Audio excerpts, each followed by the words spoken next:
SQology Podcast. Many thanks to Resonix Sound Solutions for making this podcast a reality. There's a link in the show notes, but you can find out more about Resonix sound treatments along with tons of other info, resources, and products at resonixsoundsolutions.com.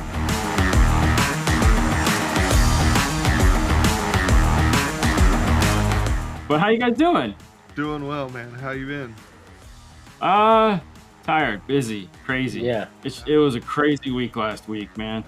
It was fun. Oh no, we had a blast, but it was like, come to work, board at the shop, Yeah. live through the most stressful 24 hours ever. Yes. Oh, Thankfully yeah. made it through that.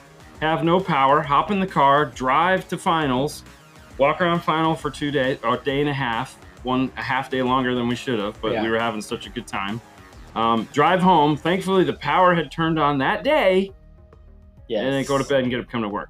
So it was, and that's a light week for us. Well, Yeah, you have hurricanes every week. Dude, 2 weeks before, yeah. I mean, yeah, back to back. We have back to back Crazy. stupid stuff. But no, I mean, when we travel, we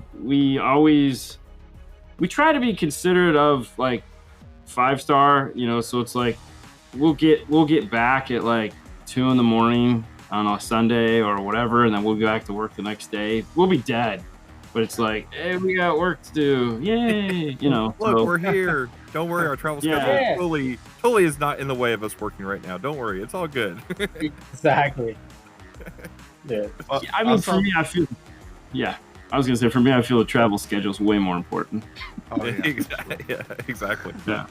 You I work. I saw both of you guys walking around finals. Did you guys have a good time down there? Dude, we had a blast. That's why we were like, so the plan was to just leave Sunday morning, like get up and leave Sunday morning so that we would be back. Cause it's like a 9-hour drive, 10-hour with a break. So I was like, if we leave at 9, we'll be back, a reasonable hour. Then school was canceled. So it was like, okay, well, we don't need to get back at a reasonable hour. And we're like, really didn't get to say goodbye to everybody Saturday night. Cause it was just kind of like, I've never been to one of these before, but it's like, everyone needs to leave. We're done with you. And it's like, okay. Out of the building. Turn Yeah. the lights off. Yeah. Go away. Yeah. So like most of the events we go to that's just a polite way of saying, just move 10 feet out the door, please. And then everyone hangs out there. Yeah.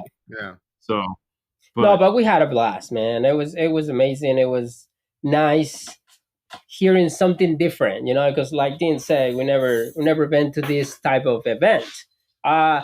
We go to the local ones right here in the area, but nothing like this. So yeah, we go hang out. definitely this one was At Will's. it was different, It was different. Yeah.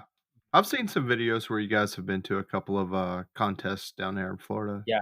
Sound. Yeah, we've been to OTS. Yeah. And then Danny has his at Amplified. Yeah. I know one time we had Jeff Smith. We did a video with him, just kind of like explaining the whole Walk you through process the to process, us. yeah. Because we okay. have no idea. Yeah. And to be honest, we still have no idea. Really, that's what was the great part about this for us. We're like, dude, this car's number one. No, this car's number one. Oh, screw all that. This car's number one. Yeah. I don't even know which one's number one anymore, but these are all awesome. And none of those win. Oh, what the hell? Right. Yeah. So that's what I was gonna ask. Like, did you get to listen to some cars and Oh, hell yeah. what you like and stuff like that? So I think both of us would agree. SL Peters. Yes, the Mercedes. Pita. Yeah. Hi, Pita. Dude, when we were walking in, and I go, "Hi, Pita," and he looks around like, "Who else says that?" Yeah. I met him in Salzburg, so it was. Plus, I think we just have the secret YouTube handshake that we do. So Oh, right. Yeah. yeah. Yeah. But what up, no, bro? yeah. But no, I think we both really enjoyed. Yeah, that I car. really enjoyed that car. Like I said, it's different for us. I was trying to figure it out because the guy ended out in second place in one of the categories that he was in. Fernando was going to And I offer was his like, Sicario dude, skills. I Sicario put skills. yes, I was like, I put my money into that car. I'm sure he's gonna win, and nope. I'm like, Yeah. what the hell? Like, what did these guys start listening to? He was going to be like Felicio del Yeah. Toro over the judge, Right. going, I was like, taking his hood off and go. So the question is, did you listen to the car that he lost to? Who did he lose to? I don't know. I don't know. I don't No, know. I mean, one of the things is like I took my kid. Oh, yes, I did. I did. You did? Yeah, because that was the one. Wasn't that the Which one one, that Nick Apicilla tuned? Was I think who we lost to? I don't know. But I did listen to Nick's card. I know that guy won. So yeah, there was that. So I was trying to listen as much which I cards did. as I possible, did. but yeah, I did because Nick made me go listen to it. And I got out of the car and I told Nick, I said, I feel the car is kind of soft on impact. And he goes, he was talking to me about it. I said, no, I just feel like it doesn't have that impact that the other cars had, or the other car had, I should say. And then he won. The car won. So then I had to call Nick up and say, all right, I stand corrected. Apparently, I don't know what I'm listening for. Great job, Nick. Great job. We'll get you to a judge's training and get you all taught up. Well, yeah. And we were actually talking about that today. Yeah. Because I mean, I'm pretty sure you guys, probably gonna tell us like, this is the points that you have to make, and this is the process that you listen to, and tracks and things like that. For me, when I hop in the car, it's like, okay, turn it up, and the impact and the whole sound stage sounds amazing, but we never turn it down to like kind of like, oh, this is how it's supposed to sound at regular level or something like that, Yeah. And it's because we play it at 11. Yeah. Some people can play it at 10. Ours goes to 11. 11, yes. Right. But So it was great. You like the loud demos then? Okay, so it's funny. When I was in Salzburg, I hopped into the Phoenix Gold. They had like a Magnum there, and he had all Utopia M stuff with all the new 45th anniversary Phoenix Gold stuff. And Emma has that 110 dB tap out rule. And so he's playing this stuff for me, and I'm like, okay, this is cool, like really musical, sounds great. I'm like, you guys need to come to the US and see how this stuff actually sounds. And they were like, oh, you like the stuff in the other room. And I go, oh, you mean the SPL Crazy Dancing guys? I said, no. You'd be surprised how loud this stuff gets. And they're like, oh, no, we're not going to do that. I was like, okay, well, you're missing out.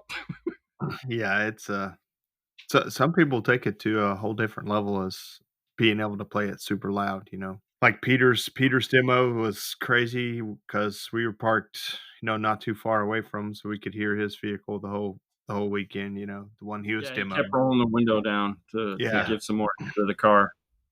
So his was pretty loud. Steve Cook's was pretty loud. Jeff Arkimas can play at insane volume. So there's quite a few vehicles I get. So and that's not normal. Like, for example, is like playing it loud is like, no, you cannot play at this much. Like, what's the deal?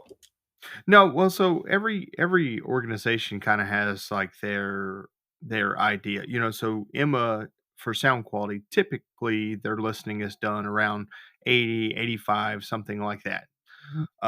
Because if you've got to listen to 20 something 30 cars a day, that's pretty tough to listen to it over 100 dB, and still be able to hear something at the end of the day.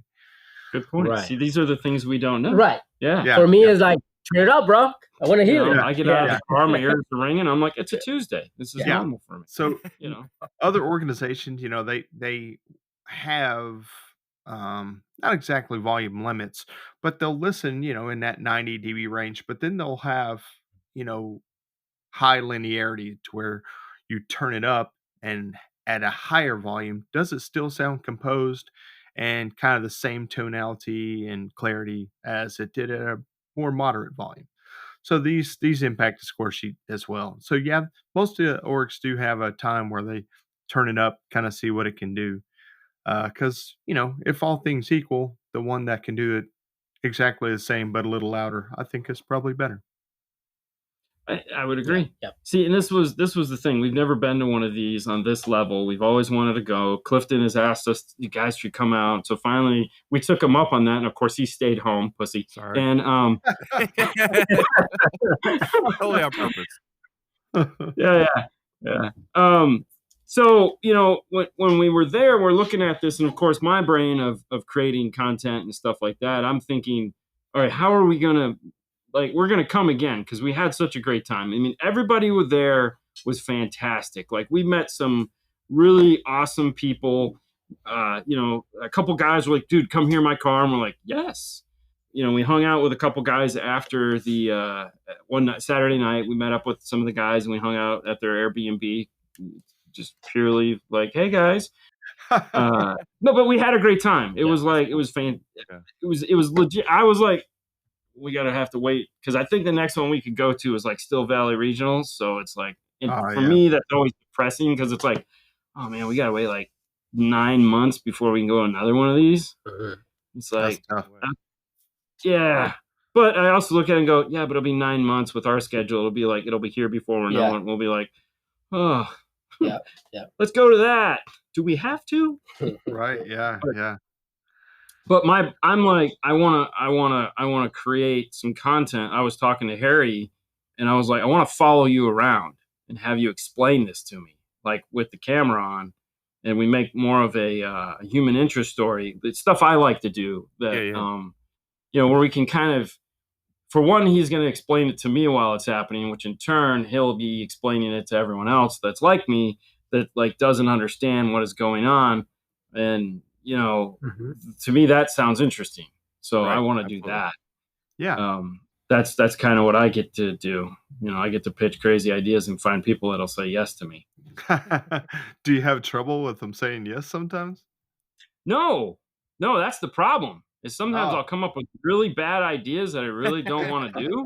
And someone will go like, that's awesome. Let's do that. And I go, yeah, why did I even say that? Exactly. That was stupid. And then I'll try to pretend like, no, we don't want to do that. And I'm like, no, when are we going to do it? I'll be like, damn it. So that was one time Dean asked the guys of Kicker, because one of the reps have the truck from Kicker in here. Yeah. And they want to take it to it was like right when COVID was ending. Right. They want to take it to Stillwater, Oklahoma. And then it's like, dude, that would be nice if we ask them, they let us drive the truck over there. And me, like stupid, I'm like, yes, that would be awesome. And he asked and they say yes, but we thought they would never say yes because of policies and things like that. So no, they say yes. They outweighed the 9 hours of content that they got out of it as it was totally worth it. It was painful. Yeah. Oh no, that was brutal. Yeah. God, that was brutal. Tough trip, huh? Oh my God, dude! Because neither one of us would take a nap because we were afraid the other one would fall asleep. So we were taking turns. I don't want to die. And plus, he's a speed demon, so I got to be sitting there. I got to be like the human radar detector, going beep beep beep beep beep beep beep beep. Slow down. We got lost in Memphis. Yeah. Oh, dude, that was scary. So on this trip, we figured out how we got lost in Memphis. So we finally figured out what happened. Oh, okay. Apparently, Apple Maps likes to constantly reroute you when you stop, which I had no idea. So it always tries to find the most efficient way to do things, which apparently I'm hoping there's a way to shut that off because in this case, I wanted to be more inefficient. Yeah. But that was scary. Yeah. Especially when you're driving around. Memphis is not a good place to get lost in. No, we know. We were in the worst place. We were down by the track where they load the semis and stuff, and nice. Lots of fenced in barbed wire areas. Very, passing hotels that have barbed wire fences around them, and you're just going, yeah, we're gonna die. Are we in what movie are we in? Like, this is like, is Mad Max gonna come around the corner here? Like, what the hell is going on? Like, how do people even live like this? Yeah. And if you live there, I apologize, but what the hell? Yeah. I think it sounds good for a good place for finals. We should do that. Yeah, great insurance claims. No, and that was and there again, like the area. I've never been to. I've never been to wherever we went. Where'd we go? Alabama. Alabama. Sorry, Birmingham, yeah. I already forgot. It's all good. Just last week, bro. I know. Come I've on. already forgot. So funny thing about going to Alabama for all, like, you really almost have to drive because flying into Alabama is Right. like Impossible. is obscenely expensive. Yep. Like I was like, I could go to Europe for less than it would cost me to fly to Alabama, unless Oh, of wow. course you live in like Atlanta. Yeah. You know, Right. which Archie I think got there for what, $20. Yeah. Yeah. Yeah. So, Was but it like and it was carry-on bag? yeah. Yeah, I know. Well, he lives in Atlanta, so he just hopped on, and it's a direct flight from Atlanta. So, but here it was an 8-hour flight. There was Oh, one flight nonstop, and then they were all 8-hour flights. And I was like, we can drive it in 9. Let's just drive. You know. Yeah. We stayed right there on property, right there across the Sheraton or whatever it is. The Sheraton. Yeah. It was a nice hotel. It was a hotel. Our ceiling didn't fall in on us, so that's a good thing. Excellent. Brian's might or might not have done that. Yeah. Oh, And that no. brown water, we're not sure what that brown water was, but hey. Details. Yeah. Yeah. So in there again, I thought the area was really nice. We were walking around Friday night at like 1 a.m, and like that area underneath the overpass that they built with all the lights and I thought That was beautiful. I was like, holy Yeah. crap, no bums. We did see one bum. Apparently the bum park was across the way, I was told. They have a whole corral for them. Yes, and that would be good. So, and we missed that. We were Yeah. one street over, so we were good. Which, Nice. after being in Indy for a couple years, it's like like that's some strange stuff. I don't think I have to worry about bums listening to this. Well, them and the Amish, we have a tendency to piss off, so it's okay. I can see that. I can see that. We What do call you them guys the work- uncard. Oh. What's that? What are you guys working on over there? So today, this week has actually been kind of one of those weeks where you just wish you weren't at work. But this is actually the car that's in the background right now is my daughter's car, Haley, and we use this as a lab. So we were doing a training with Electromedia, and so we put the Audison Forza 4.10 in here with some Audison speakers. Yep. So that we could have them do their new auto tune software, and we could all film it and we'll put it up. And so what we do with this is we just take in and out equipment that we have sponsors to work with. So it's had just about everything you could imagine in it, from a kicker quad box with 5,000 watts of power to some kicker key, kicker like keys, the small one, some and inexpensive auditors, all the way up to I think these are probably the most expensive speakers that have been in it. But so we film a series called Car Stereo Lab. Yeah, geez. And one of the cars is Fernando's, and the other car is my daughter's. And Okay. we'll just switch stuff between Equipment. the two. Yeah. So, Test me. but this week is Yeah. yeah. We need something to put it in. Right. So he had a G35 for a while with a GS9 in it, because Sony was nice enough to be like, hey, you should try this out. And we're like, yes, we should. So Heck yeah. yeah, for sure. And so now we just, for the trip up, he's got a Volkswagen Taos now. Yeah. And so we put the new 9500 Sony and a set of Morel. Virtus. No, those are the Tempos. Temple Ultras. Yes. Yeah. I hate their names.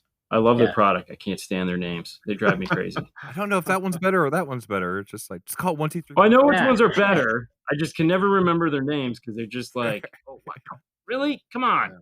And multiple names Pick on a top of it, structure. right? Yeah. Yeah.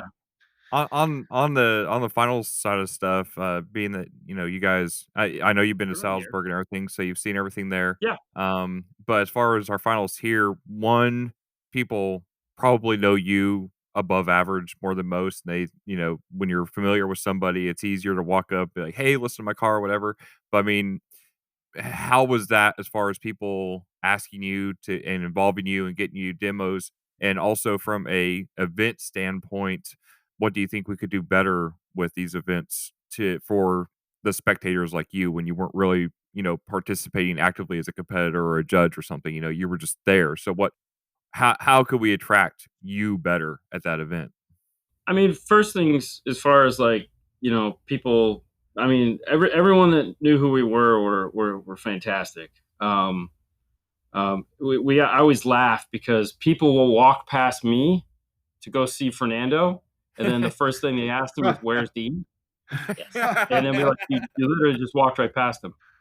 Dude, this guy is like this basically. Well, Right, I'm gonna right. say like this. You guys Well, can see it. They can't see it. Well, I mean, it's a podcast. sorry. I'm standing right next to the guy, like Yes. we're shoulder to shoulder. He Right. turns and looks at me, and then looks and sees Fernando, and walks right to Fernando.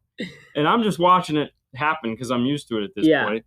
And And he's White like, guy "Hey camouflage. man, I watch you guys show. It's so nice. Where is Dean?" And I'm like, "You just push them away. It's right there." He's like, "No way." And I'm like, "Yeah, right there." yeah, it doesn't get any more average white guy than me. So Well, average white guy. just the guy with freckles and glasses. I blend right in. It's like urban camo. Yeah. The Clark Kent. Oh yeah, dude. Yeah. Yes, yeah. You have glasses on, and yeah. Well, probably I'm the shortest Mexican, so that's probably why. Oh, it's right there. So Yeah, there you go. average. Like I said, just average white guy standing next to. Yeah, it's. Anyways, no, but there again, it was great. Everyone that would come up and be like, "Oh, love the show," and it was fantastic. As far as like us not knowing anything, I kind of enjoy that. Like for me, that's. I don't want any special treatment or favors. I just want to go and enjoy it as like, show me what you got. Yeah. Sure. I'm a big fan of just, I want to experience this and take away something that I don't know anything about it, because we're used to the same old stuff. And so going to something like this that we kind of have an idea, but we really don't, and we get to just experience it and take away our own thoughts and find out most of them are wrong. That's fun. Like for me, I would say I really want to know, just not as crazy, but like you just mentioned, Emma has something like a 80 dB kind of. Now you want to know more. I just want to know more. So when I hop in the car, now I can, see and listen what is like, oh wow, this is how it's supposed to sound. That's what I was saying. We should go to a judge's training just so we can sit in these guys. Not even a judge, just so we know what we're listening to.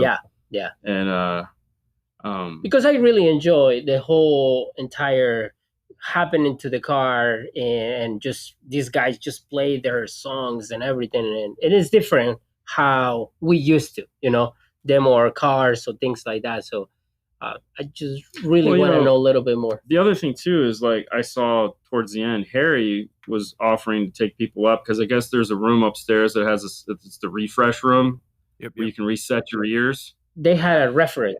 Yeah.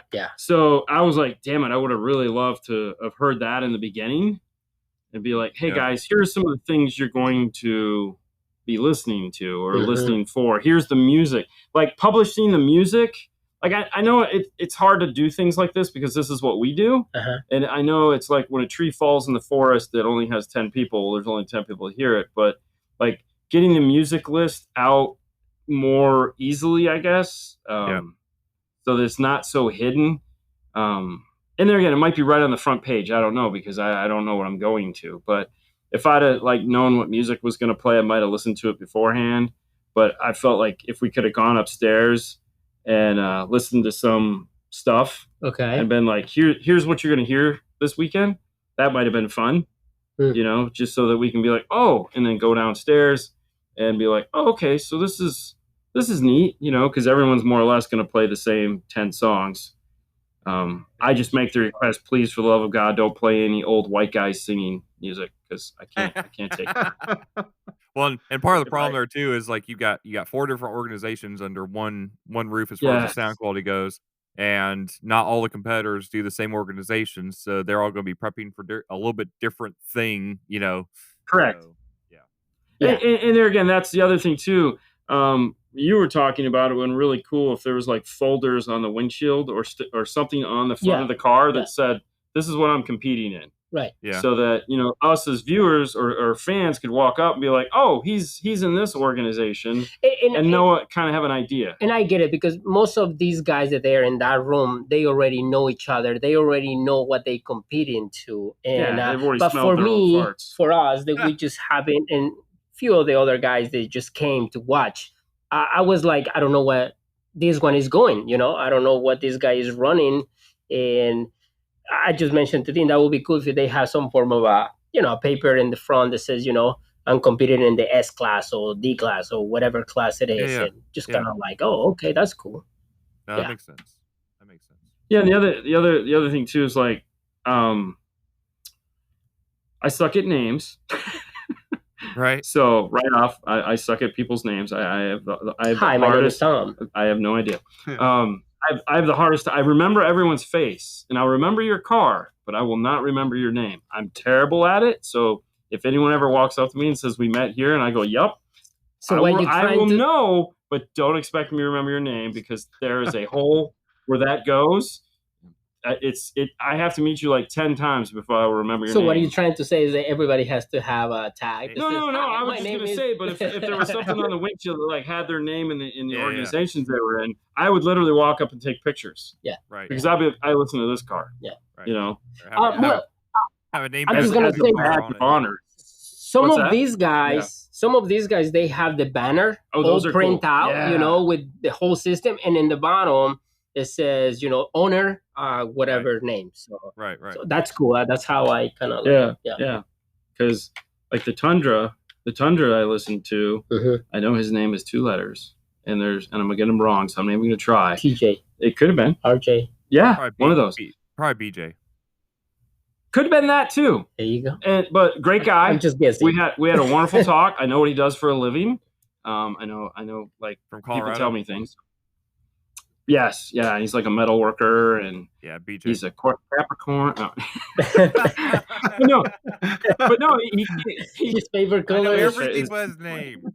Yes, you'd be surprised. So I sat in his car. I know he had Brax front stage. He had a Arc Audio 10-inch in the passenger front kick. I can't remember what 8s he had in the door, but he had a 15 behind the seat. Yeah. And he had True Technology amplifiers. He had a JL amplifier powering the 15. And it sounded fantastic because he came up to me and he says, "Hey, you want to take a listen to this? You guys do a lot of Tundras." And I was like, "Of course." And I think he had a Kenwood in the dash. Okay. And we listened to it. It was fantastic. Like it was great. I was like, "Damn, what do you got behind the seat?" Because he was playing my kind of, like, it had some impact to it. And that was the other thing too, not to tangent, but like the free air, like that's new to us. The AV, like the infinite baffle stuff, right. And IB. Irritable bowel. The IBS.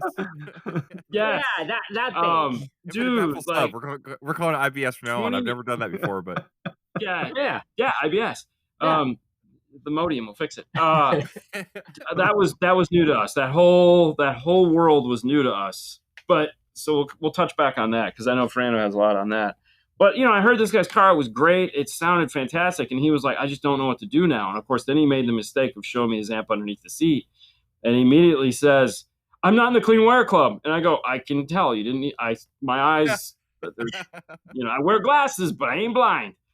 And I was like, well, maybe that's where you could spend the rest of your time because I feel like this thing is amazing. He won. I think he won. I don't remember what he won, but he did really well.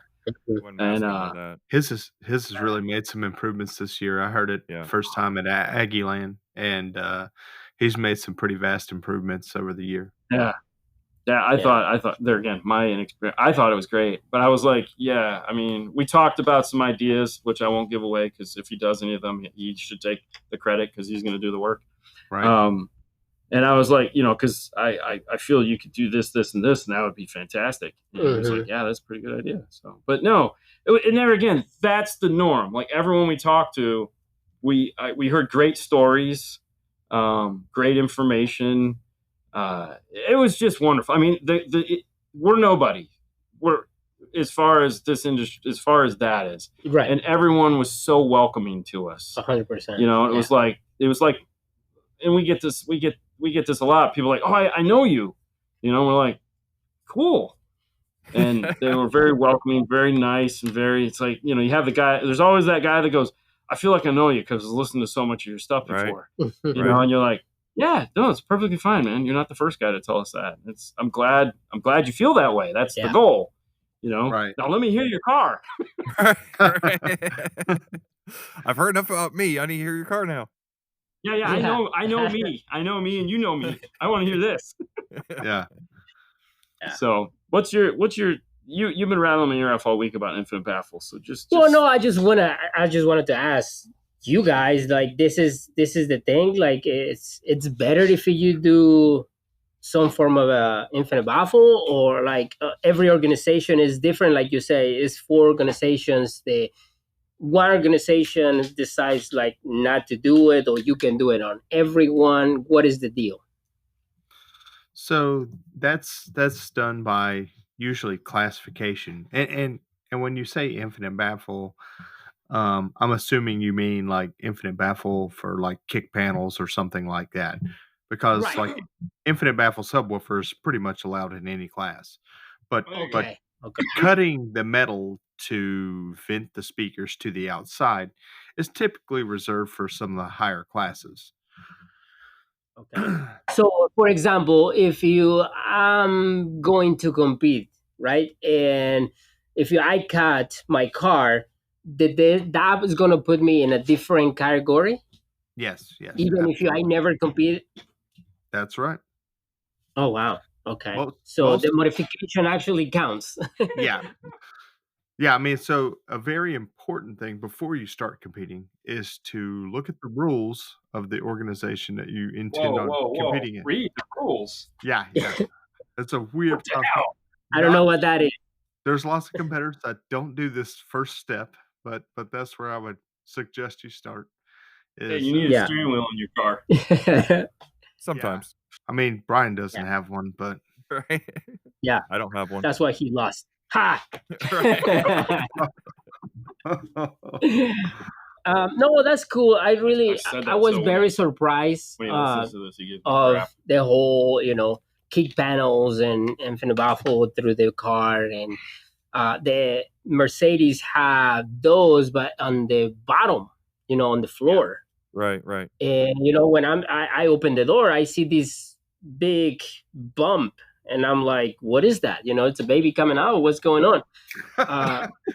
Dude, it's cool. It's twins because it's in one on each side. So I'm like, and the guy Peter is like, oh, no. The speakers are there. It's Infinite Baffle through the floor. And I have a 10-inch in the kick. And I'm like, you allowed to do something like that? So I didn't know. Like I say, I didn't know the rules and things like that. So that was very surprising. So we're gonna get you the Ground Zero Germinator, I think is what it's called now. The 32-inch. Yeah. I saw one this morning. Yeah. Some guy was opening one up, and I go, "This is what Fernando needs: free air in the back of his car." Yeah.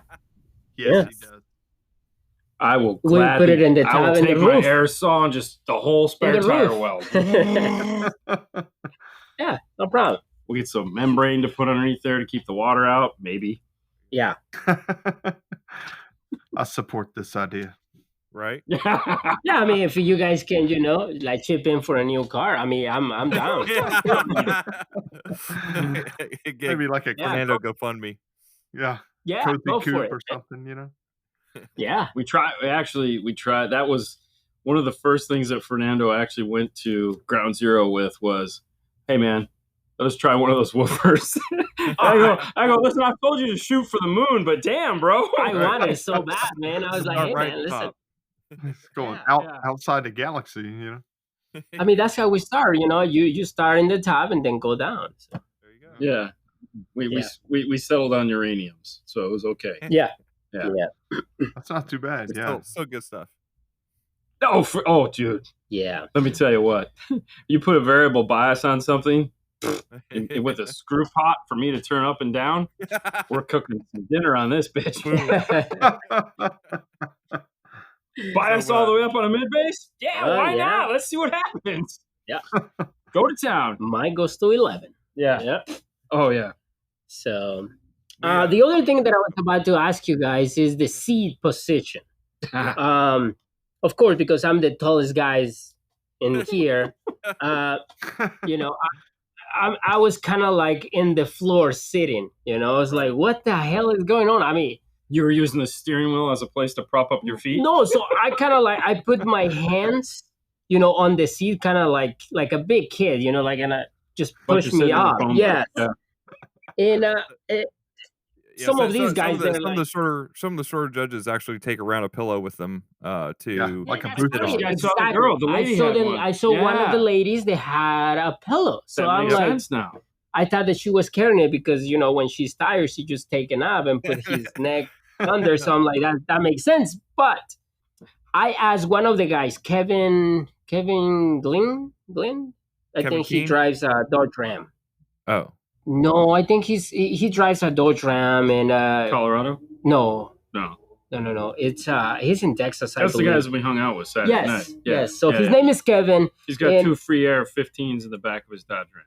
I don't remember. Awesome. But the point is, like, I hop in the truck and it's huge, and I'm just sitting like literally the bottom of the steering wheel is on top of my head, and and I'm like, hey man, listen, can I ask you something? Can I put my leg in the bottom of my butt so I can raise myself? Because I mean, dude, the sound stage is like I can't hear anything. So he's like, yeah, man, please get comfortable. I mean, I can move the seat, and I'm like, no, I don't want you to move the seat because if they're gonna judge you or something like that, I don't want to mess it up. She's like, no, all right. So I put my leg up and I say, oh shit, that sounds nice. You know? Well, I mean, so when we're tuning a car here, when we check in a car, sorry about the ambulance, we're by a fire station. I stole the idea from somebody else, so I'm not going to take credit for it. But anytime we bring a car into the install bay, if we're doing any form of DSP, we automatically measure the seat and the steering wheel. Right. So we know exactly where the seat was, the orientation of the seat, how far back, how far up, reclined, where the steering wheel is at, so that when we're doing the install, we're free to move anything we want. And then when we put it all back, before we start tuning it, we put everything back to the way it was. That way we know when the customer gets in, the seat is to their position. Right. So Fernando I'll get in there, and I'm not tall, I'm 5'8", so I'm average height, but I'll lean forward or whatever. But when he gets in, he's always like sitting on his foot or like riding up like a little kid on the steering wheel, and it's like, okay. So that was this Subaru that had the horns in the bottom. Yeah. It has a lot of ground zero amplifiers in the back that they move. Had the AMT tweeters. Yes. Yeah. Dayton's. Something like that. And dude, that seat was all the way in the back. So I'm like, wow. Yeah. When Justin and I dropped, Justin did Justin, how am I going to say this? Justin demoed that car for me. Because at that point, I think the guy that owned it was like, yeah, you can do the demo. And I was like, oh, okay. Yeah. So we sat in the car, and I love the way the amps moved. That was cool. So all this question about the seats is like, the judges, they're allowed to move the seat or not at all? No. So basically the competitor sits the seat to where they think it sounds best, Mm-hmm. And then ideally the competitor would move the seat for the judge to put them in the exact same place as to where they kind of tune the car for, So if the guy is like a tall guy, and they have a super short judge, they'll stack some booster seat or something in a chair to try to get that judge up there where they were tuning at. Or inversely, if you have a super short person that drives the car, they're gonna have to lower the seat or whatever. Okay. So ideally, the judge has to conform to whatever the competitor sets forth. So in Emma, the competitor has to be able to drive the car from the listening position. Now, Okay. here in the States, we actually, if you're under 5'4", then you have some flexibility with that because some of our judges can't fit in the car in the competitor's position. Right. So we've had to kind of flex around that rule a little bit, but the concept with Emma, as far as especially at Euros and that, is that at any given time the competitor needs to be able to drive away the car in the position it's in. But of course, the combination of two things we've talked about so far are very important when it comes to competing. Is re being able to reproduce the listening level at the point where it was, tuned to, and the listening position to where it was tuned to, because those are both extremely critical, the whole process. So yeah, but the reason the competitors are it's more of a old school thought process in my mind, but it's one of those back before we had so much reliance on DSP and everything else, and it's still good practice, but trying to get the path links as equal between left and right as possible. Obviously, the further away you get from the speaker, the less the difference is between left and right. So you have less time alignment required to make left and right, to where you get your center image correct. So that's where Right. they're trying to move the seat, and as you move the seat down, naturally the stage height moves up. So relatively speaking, not actually, but relatively speaking. So trying to get the seat down and back is pretty much everybody's first instinct. Makes sense. Okay. Yeah. The only one that I think I had that I listened that car was Jeffrey Hall. Yeah. He had that big cushion in the seat, so I'm like, oh, I feel like home, So just hop in, He was and I'm ready like, for you. this is cool, bro. Yeah, so that was great, Figures the tall kid has the short man seat. Yeah. Well, his wife is a little shorter than him, so he's probably accustomed to going back and forth. See, Yeah, that makes that makes sense. Yeah. Yeah, his dad's really tall. Yeah. His dad sat in Brian's car, and I was like, Jesus, is he gonna get in there? We recently talked to a guy that you guys know a little bit, Jeff Smith, and Who's he? yeah, I know. Who's just Well, Do y'all you- have I know- I know some guys make some T-shirts that can help lead us in that direction. But yes, those guys. yeah, yes, those yes. guys. Yeah, I don't like those guys, man. But he one of the things that he is really trying to spearhead is getting more competition involved, like with the tuner challenge that I've been working on over the past couple years, that he and I started like 5 or 6 years ago, and some of the competition events and stuff, trying to attach some of that to industry events like Knowledge Fest or Master Tech, Yeah. those kinds of things. What do you guys think? Let's start at, if anything, because I'm not going to assume anything, but what do you guys think would be beneficial that you saw from the competition community this weekend that would be useful at a Knowledge Fest style event? So I think we can both agree on this. At a Knowledge Fest or Master Tech, people love demos. Like, people always love demos. Yeah. That aspect of it would definitely be fantastic. I think where the problem would lie is that a lot of the competing equipment, those guys don't go to a Master Tech or a Knowledge Fest. So, you're not going to see, like, no one's going to bring a guy with Stevens audio to those events because there's no follow through, like, even if you're running, sell it, you mean? Yes. Yeah. So a vendor is not going to want to listen to that, or a dealer is not going to want to listen to that car because they're going to be like, yeah, I'm not going to sell that stuff. So it doesn't matter. Really doesn't mean anything to me. Yeah.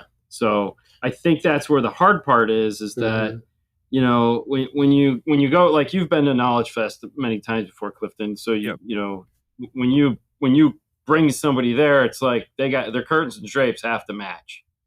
Right. Because you're not going to be like, oh, well, I have ARC audio amps and Morel speakers. Right. Just, no.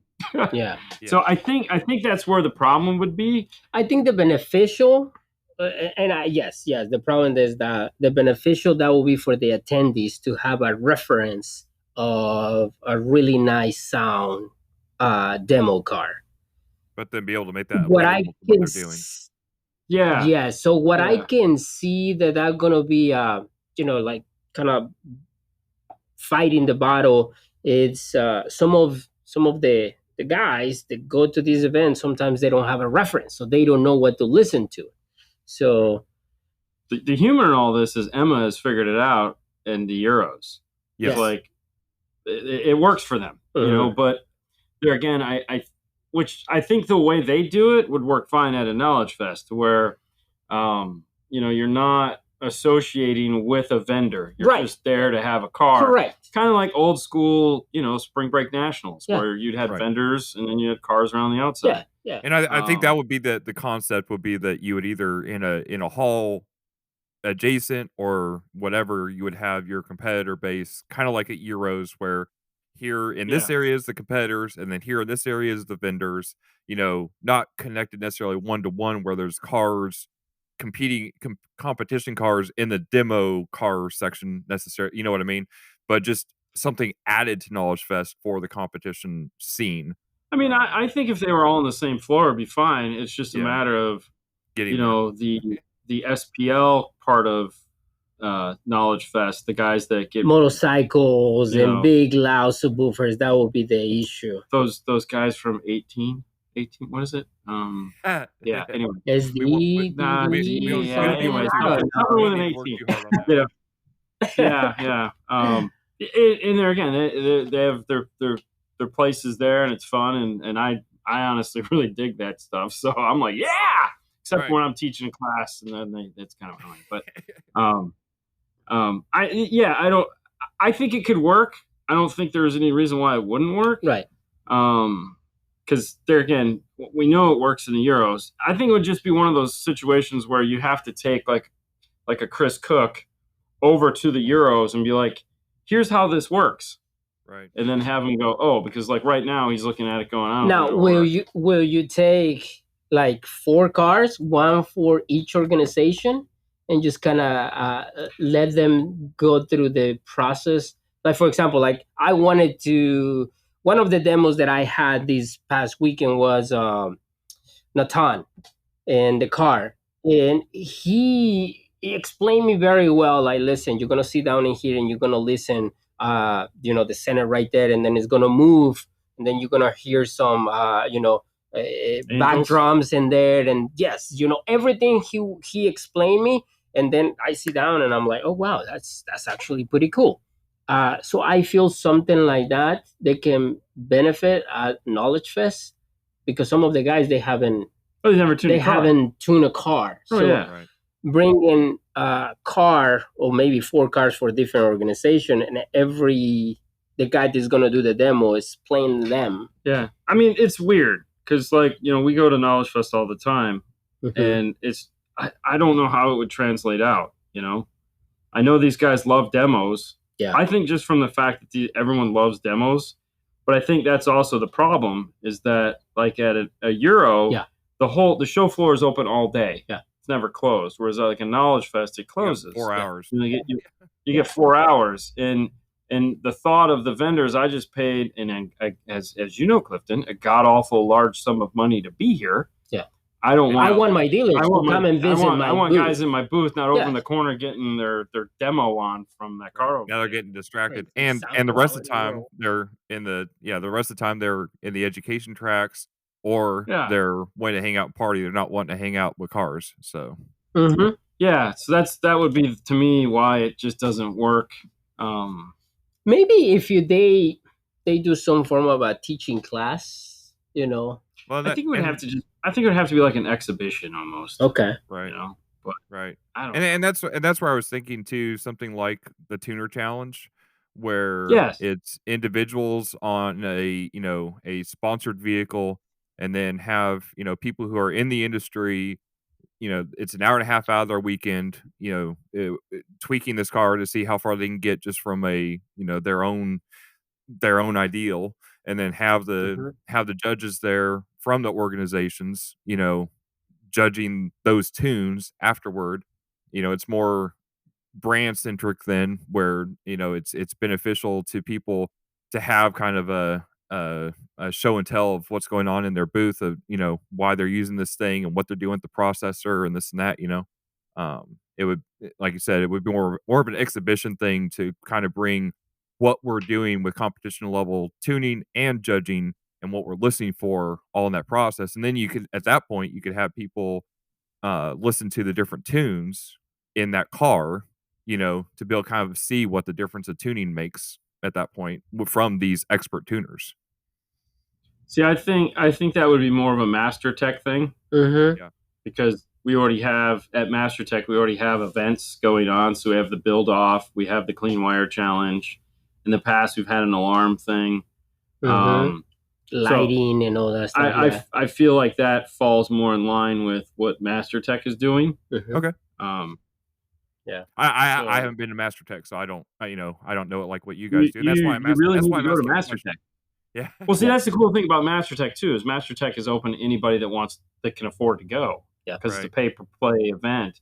Right. And you have your choice. You can pay to just be there for the show floor, so the 4 or 5 hours a day that the show floor is open. Mm-hmm. You can pay to just come to that, or you can pay to attend the whole thing. So if you want to do the educational track and all that other fun stuff, it's not just industry. It's anybody that wants to pay the money to be there can be there. And so it's a little bit different animal than, let's say, a Knowledge Fest, where it's like you have to be in the industry. Yeah. Right. So. Okay, that's that's helpful information because, like I said, I didn't. Yeah. And that's why I'm asking so like you guys, anyone, because I think you guys are probably the most qualified to be able to say, hey, we because hey, we just saw this thing and we're learning about it, and maybe this is how we could apply it to the industry or not apply it to the industry, and it's just its own thing. And I think that's something that people, there's a lot of people, I mean, Jeff included, who have been there from the 90s, or in his case, like 1990, who kind of constantly yearn for those days when, the manufacturers were involved with competition and everything else. And they kind of default to that being how things, continue or grow or whatever.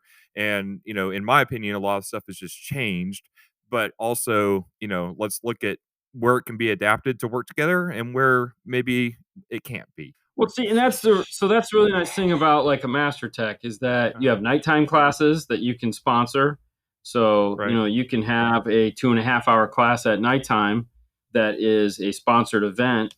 So one of the organizations could bring out some cars and bring out the trainers, and they could literally do not a judge training, so to speak, but kind of like a judge training, where it's like, here's what you should be listening for, and here's some like they walk you through. Yeah, because I mean, the reality is when it comes to aftermarket, what we do, DSP is 90% of the conversation, but 2% of actually what's happening.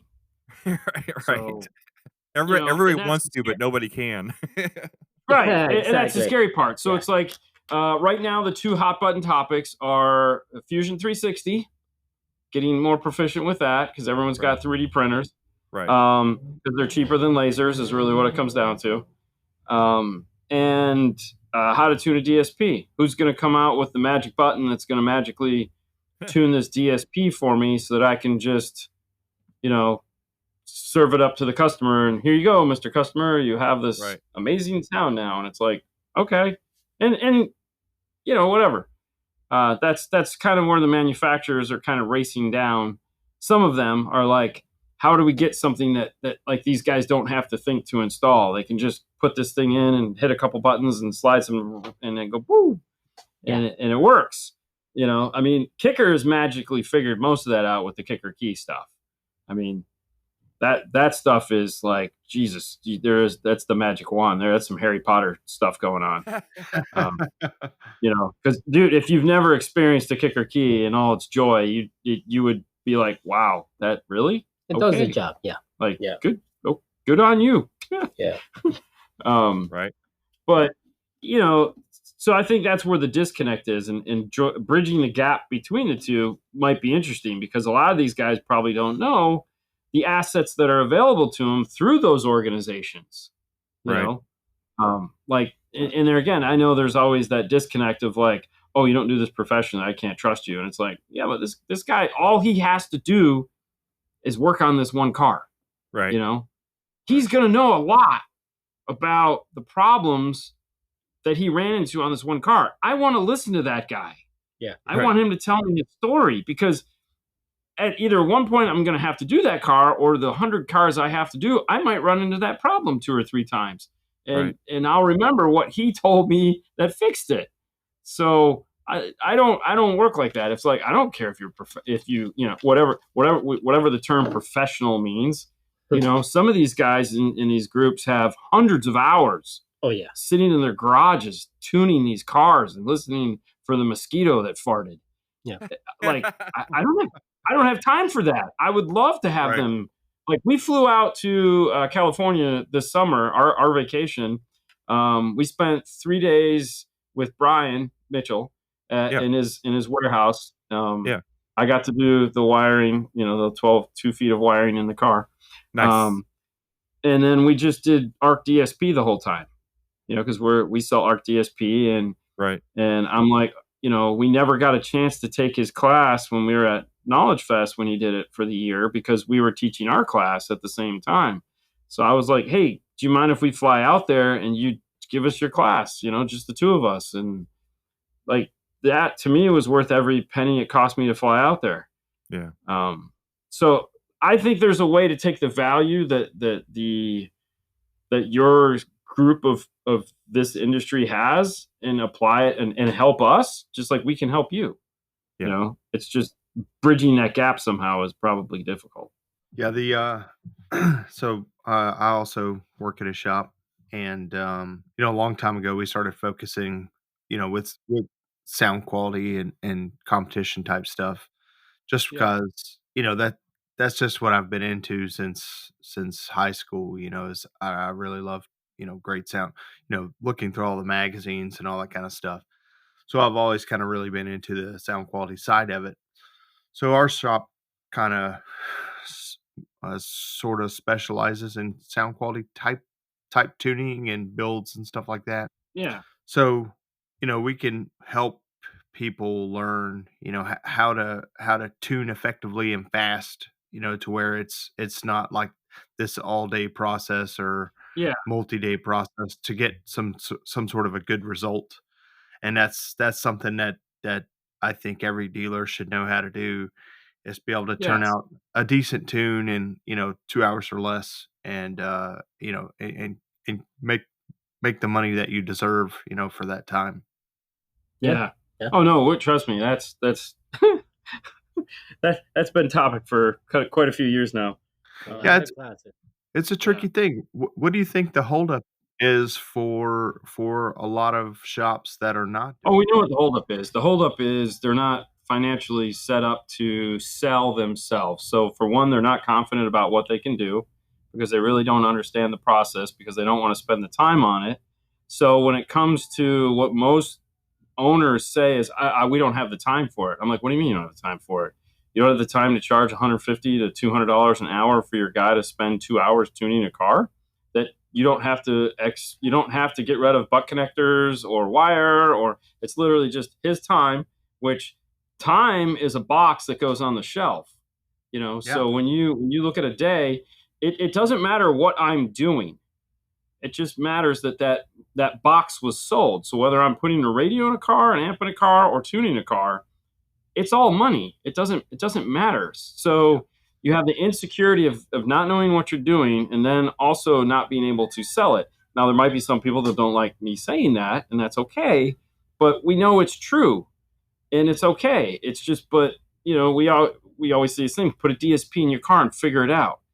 But that doesn't work either. So what we're kind of, you need some training, Well, the other thing too that we've kind of, we obviously we do a lot of training for different things, and that's kind of our thing. It's what we always try to tell a story. And sometimes we get down the road with a story, and then we kind of look back and we go, I think we told the wrong story, But, so it happens. And so then you have to go like, all right, so how do we turn the ship so we can change the narrative to what we really meant to say? Because we thought everyone understood what we meant, but they didn't. And so what we see now is we're down the road and we're trying to teach everyone how to do DSP. And the reality is everyone has a sound bar in their house. Right. Yeah. So they have no idea what they're trying to create because they've never heard it before. But we're telling them how to push the buttons, what it's supposed to be, and what an all-pass filter does, and comb filtering, and a high shelf, a notch, a this, a that, and whoopity-doo. And they're going, okay, I'll hit the button. Does this sound right? I don't know. I've never heard it before. And this is what I'm saying. Like, I feel their organization, like 4 organizations that they have, they can contribute to something like this. You know, bring a car for each one, and they can tell these guys, hey, listen, this is it. You know, after you already learn the process of, you know, your pieces that you're going to need for the car, factory radio, not factory radio, things like that. This is the process that you need to do for tuning, right? Simple, nothing over the top, because sometimes I've been in some classes where sometimes, man, you go like so deep into technical, and nobody's gonna raise the hand and say, I don't understand, because you don't want to be the one that is like, right? Yeah. So you just keep it, and then they go and they never learn it. So that's that break point of learning that part. Yeah, I think they would need to bring a few different vehicles of different types of complexity. You know, one that's very simple, like my own car. You know, which is basically I have a Subaru Forester that has all the speakers in the stock locations, and you look in the back and it looks kind of stock, so you really can't tell there's much of a stereo in it. I mean, to be fair, all you did was screw some speakers to the dash. I mean, that's true. That's a true story. It is whatever. Yeah. I mean, yeah. Well, you know, it's so like at MasterTech Expo, MSC does that. So they'll have have, you know, a Brax vehicle, factory a locations, Helix vehicle, what's the other one that they make? The plug and play stuff. Match. They'll have a match vehicle. Mm-hmm. So MSC really puts out at MasterTech Expo. Yeah. Like, perfect. They'd be great to partner with. Yeah, they bring a giant amount of cars. Oh my God, it's crazy. And it's funny because, like, you know, this event that we went, it's a lot of DSPs and a lot of Brax and their systems. So yeah, that would be great if you guys can. I know a guy who works there. Right. Yeah, kind of a dick though. No. still owes you a CD. Where's my CD, right? Jeff? Jeff's gonna be like, bro, what up, man? One thing great for the shops with tuning is it's always in stock and it's 100% margin. So yeah, exactly. Now, you know, like Brian has been teaching DSP processing and integration in Knowledge Fest for years. You know, I like it when he does that because he uses our tool to do it. So. Yeah. He plugs the IRTA2 and he goes, here's what it looks like. And we're like, yes. And then people come and buy it. And I go, yes. It's a perfect partnership. It's the hard thing. It's the hard thing at Knowledge Fest is just, I mean, or any of these things and any training is really just the fact that it's so finite, like, and there has to be some kind of follow through from the people who are learning it. It's like you know, you, Dean, you're a runner. You understand this. Like, you don't go out and run 5K once a year at, you know, do the Thanksgiving 5K and then go, look, I'm a runner. Yay, I'm fit. You know, it's like you have to build that fitness over time, and it gets easier and you get that muscle memory and you get built up and everything else to where you can do those things and do more or less or whatever without being in severe discomfort. And I think it's the same thing in tuning. If you're not keeping that muscle 100%. working, you're never going to be good at it to where you feel like you accomplished enough to charge money for it and know that you are going to be able to provide satisfactory results at the end. So I think if you look at like DSP, it almost has to be like alarms were in the 90s, where everyone sold Viper, And as long as all the wiring colors, red was this, yellow was that, blue was this, green was that, brown was, brown, white, and those colors all went to the same thing. So everyone could install that alarm that worked in the shop. With DSP, I almost feel like dealers have to go and pick who do they want to be their teammate. They want to go Audison, they want to go Arc, do they want to go Helix, whoever it is, Moscone. Yeah. Pick your partner and then just go as deep as you can on that. Because like us here, all those brands we carry, so we have to know all that software, which I'm fine with because I thrive on that. And Alpines and Rockfords and, audio controls and all those. So it's like, we have to know here, I think we use 8 different DSP manufacturers. Yep. But which is fine because I also understand the principles are all the same. But if you're a dealer and you want to become confident in something, pick one and run with it, man. Yeah. And I think that would solve a lot of problems. And I mean, and that's like when you look at like what MSC does, that's kind of what they do. It's like, and Orca does the same thing. It's like they fly them all out to Mobile Solutions. They just teach them how to use Barney. And JL's doing the thing with the Max. Yeah. And I feel like it's almost going to have to be that way, that these guys they're going to have to learn one DSP. And they're just going to have to ride that out. Until they get comfortable, they can jump in something else. Maybe, but are they ever going to get comfortable? Right. But that's like what they say. You have to be constant. You have to be consistently. Muscle memory. Yes. Yeah. Up, down, left, right, up. I thought it was just knobs. You just turn the knob all the way up. On my laptop, I broke the down button, so now it totally sucks because I got to use the mouse. I'm like, I got to buy another laptop. Yeah. Stupid Windows machines. God, I hate them. Here. Yeah. It's like, just make it for Mac, guys. Yeah. Nope. I concur with that.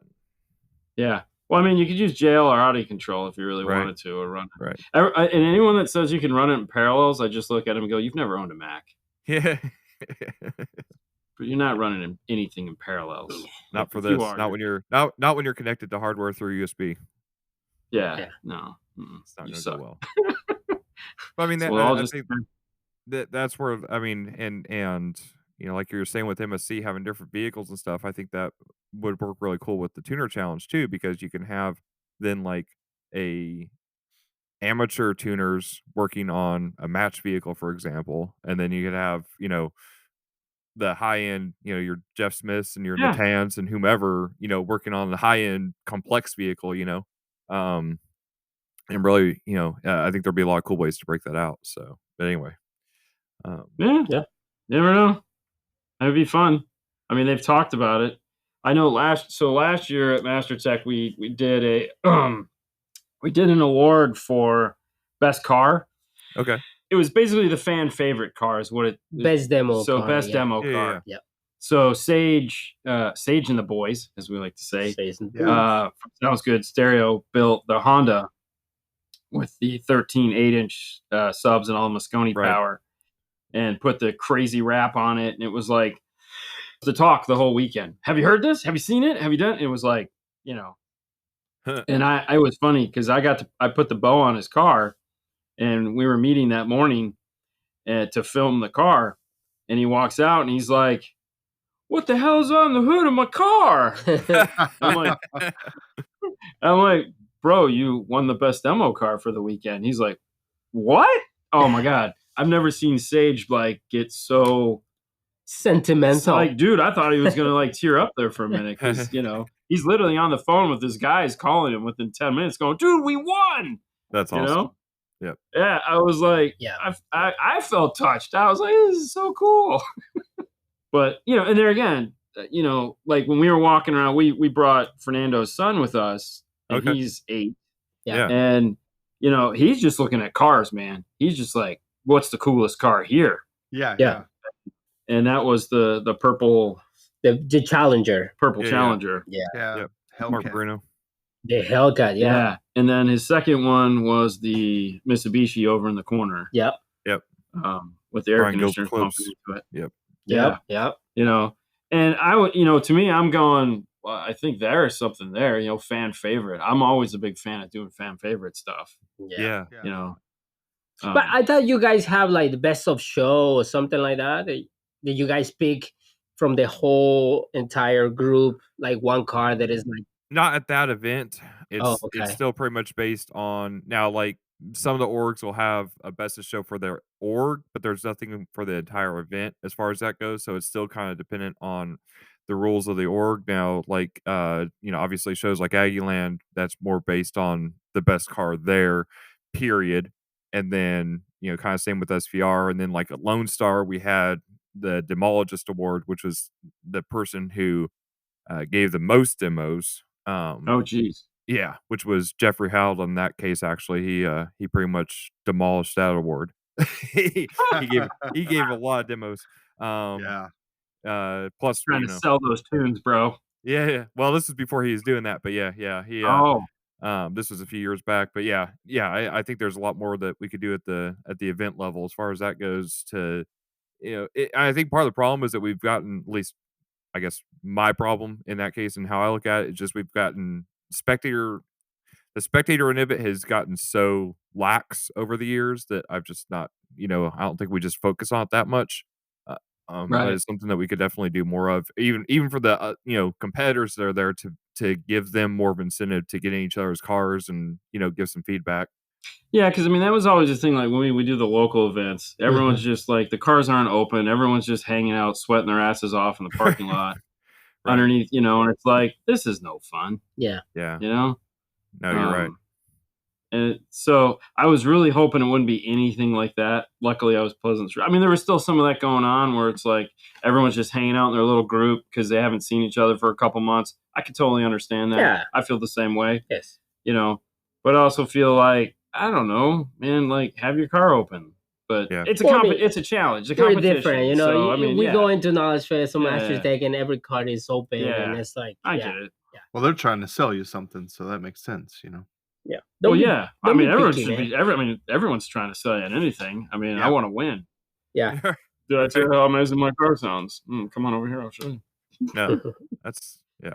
And Emma has actually been a big part of getting it better to where it is more. Even obviously I wasn't there this past weekend, but I mean even in the pictures you could see that there was, at least percentage wise, there was a much larger percentage of cars open now versus if Yeah. you look back, like in my memories from like Louisville, even in like 17, 18, 19, it's just a bunch of closed cars. And a lot of that is because with Emma, if the judge goes around and your car isn't open and you're not actively demoing it, you lose points off of your score sheet for not having it open. So Oh, yeah.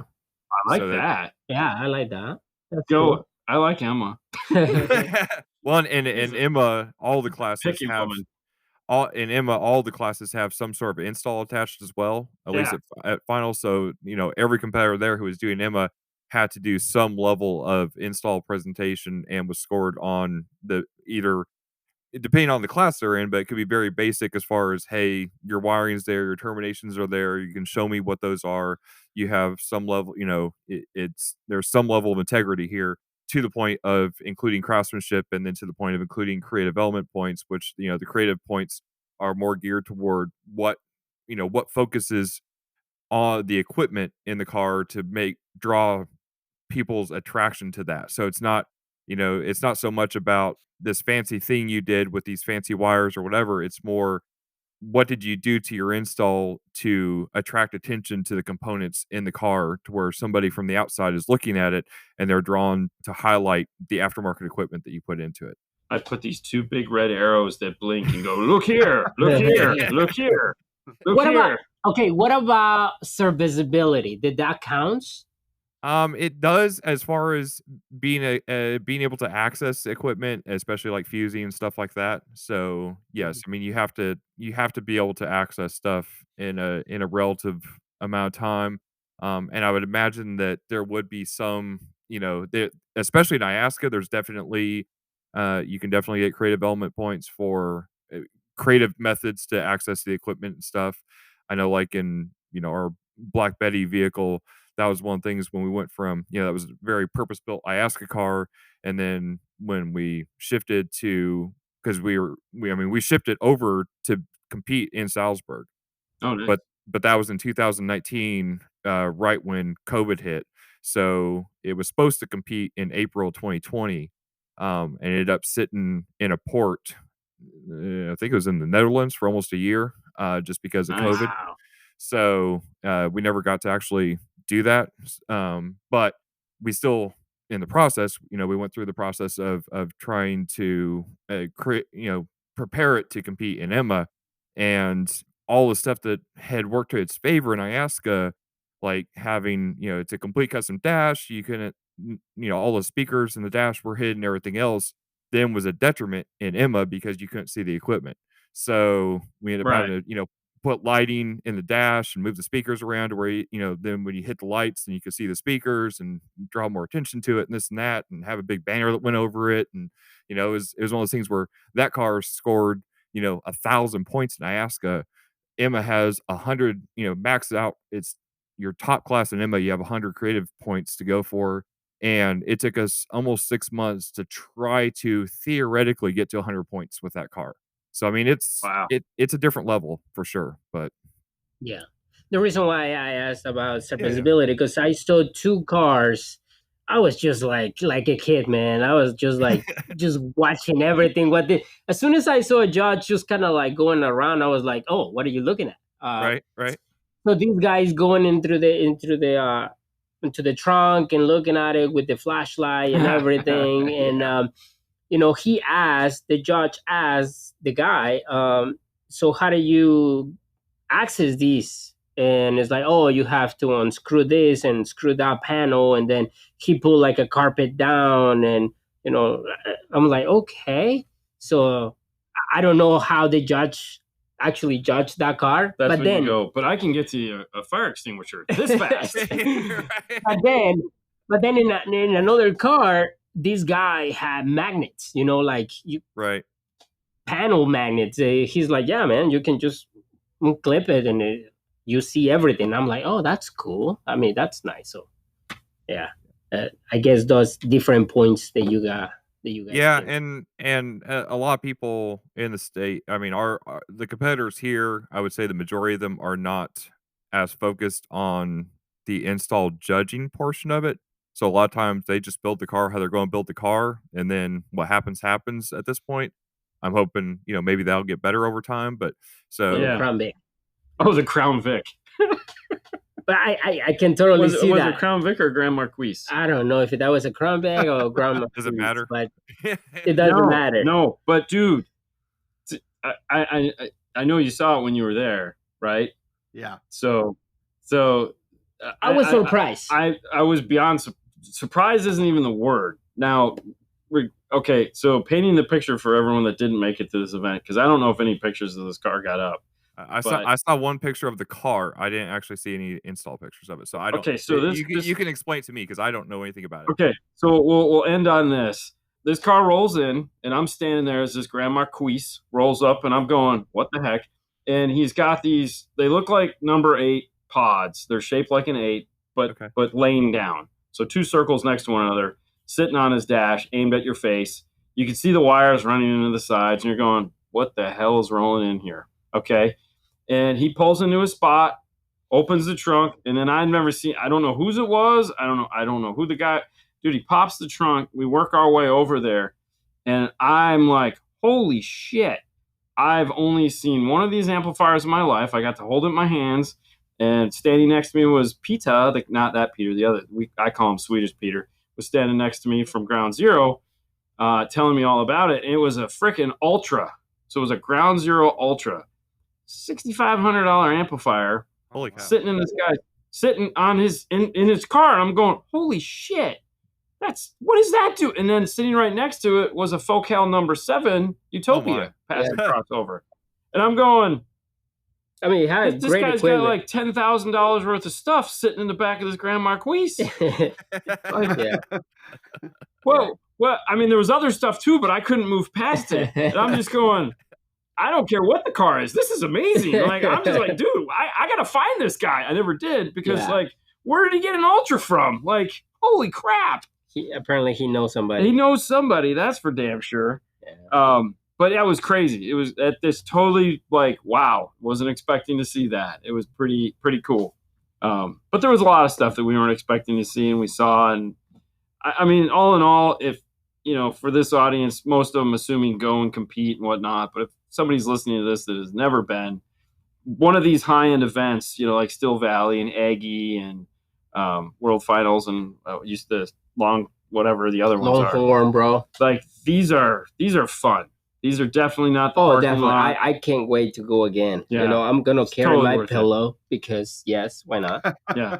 Yeah. But yeah, that's awesome. So it was fantastic. I'm glad we went. We had a great time. Yes. That's great to hear, and I appreciate you guys taking the time to review it and go through it and give us some feedback. And like I said, I'm always looking for how we can improve things, and I think you guys had some great points there that we will definitely put into practice. So thank you. No problem, man. Thank you for having us on as always. Love doing the show. Yeah. Yes, sir. We'll talk soon. All right, guys. Have a good night. Bye-bye. Thanks, man.